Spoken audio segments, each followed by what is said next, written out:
A massive compromise and hack just happened. AUR packages were compromised with the info stealer and rootkits as attackers just abused the AUR trust model in order to specifically target orphaned packages. They went ahead and created new accounts and adopted these abandoned packages and then injected malicious npm or bun commands into the package builds to install info stealers. This is a big deal. For anyone who uses the AUR, you should be aware of this as it's going around the internet quite heavily at this point. This is a PSA and we're going to get into exactly what happened and how to protect yourself from these types of things in the future. On CashCOS, and a lot of people are commenting, AUR compromised 400 plus packages affected. As recently discussed on the Arch mailing list, which we'll get into, there appears to be a large coordinated attack on AUR sometime within the last 24 hours that seems to have resulted in a rather sizable amount of packages being contaminated with malware. Do not upgrade your packages at this point while this is playing out. And for those of you unaware, AUR is what's known as the Arch user repositories. It's a community run and driven package repository for Arch Linux-based distributions, and the AUR usually does not contain pre-built software packages. Instead, it just contains package builds to tell your computer where to download source code from or binary and how to build and package it in order to install it onto your computer. Typically, if you're using helpers like Yay or Paru, these are helpers that help download and build AUR packages. So if you don't use the AUR, you're not affected here as that's maintained by the Arch team and hasn't seen this coordinated effort. And with that being said, this is a good reminder that the AUR is open, unofficial, user-produced content. The only secure way to use the Arch user repository is by reviewing every package build. And that's actually how you protect yourself. As CSCS from CashCOS says, the only way to make sure that things are okay before actually getting a package from the AUR is by checking the package build. That's known as the PKG build, as named here. And this is the script that actually goes through and shows how the package will be built on your system. And the main thing here is to look for suspicious commands, things like curl, wget,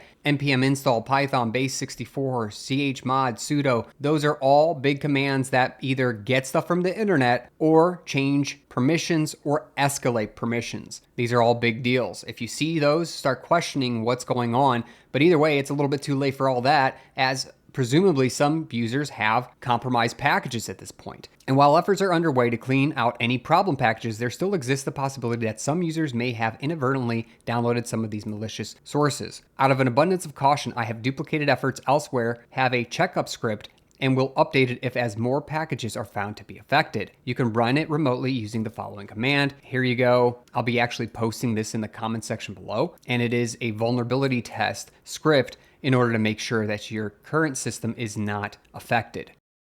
So what exactly happened? Well, on Bleeping Computer, according to IFIN member Michael Taggart, the compromised packages are modified with pre-installed scripts that download and execute a malicious npm package called Atomic Lock File. Independent security researcher Wanos notes that one sample of Atomic Lock File included a Linux elf payload named dependencies, which was a credential stealer with optional root-only eBPF extended Berkeley packet filter rootkit capabilities, which means attackers modified AUR packages so that packages used install logic that ran npm install atomic lock file, and then others hijacked orphaned AUR packages and posted them, and added a post-install script that invoked an npm retrieval with malicious packages. Another report also says the packages were modified with pre-install scripts, which had a difference between the pre-install and post-install timings, which essentially did the same thing, sneak a command into the package lifecycle so that malware can be ran as a part of the normal install. So this thing called Atomic Lock File looked like a normal npm dependency,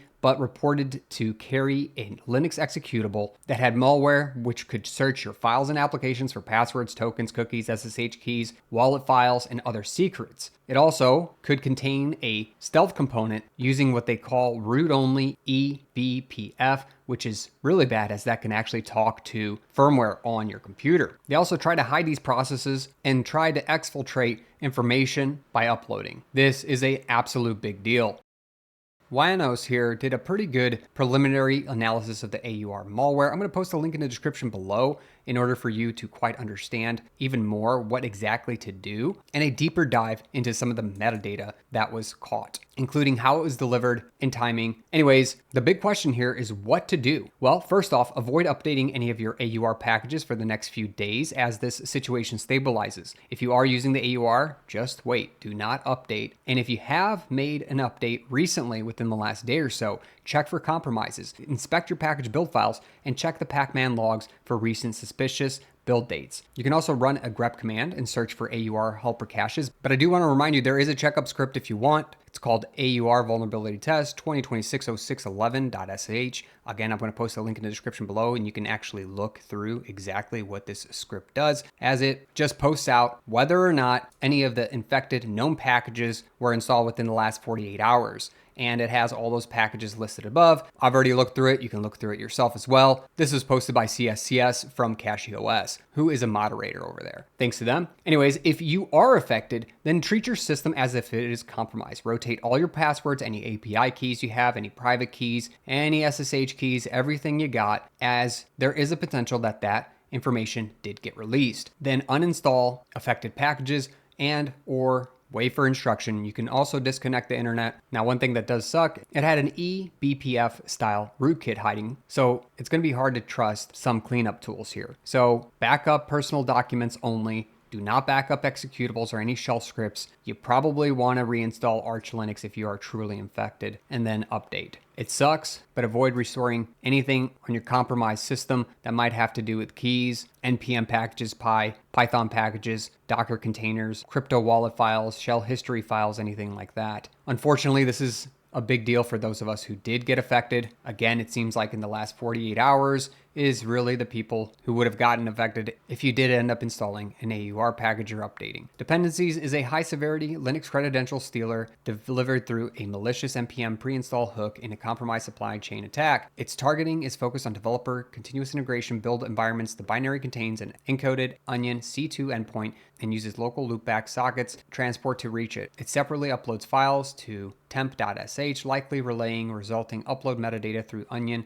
API agent channel. And then what's worse, the optional eBPF component materially increases response difficulty on privileged executions because it can hide PIDs, process names, and sockets and socket inodes from common live response views. Hosts where the malware executed should be contained, acquired with trusted tooling, cleaned of persistence, and pinned BPF artifacts, and subjected to broad credential rotation. We'll be watching this as the situation continues to evolve.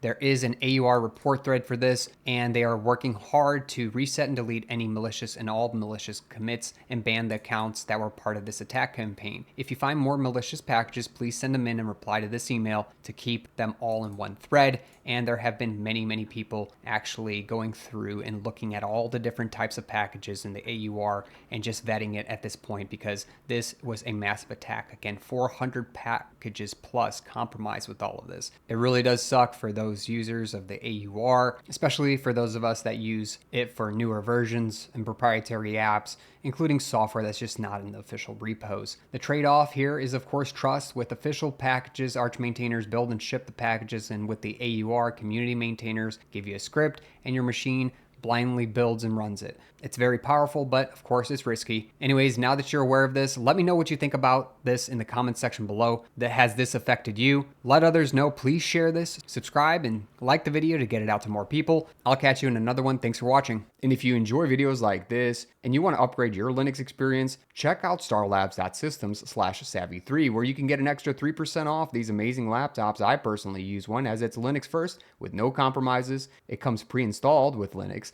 and has a wonderful premium build.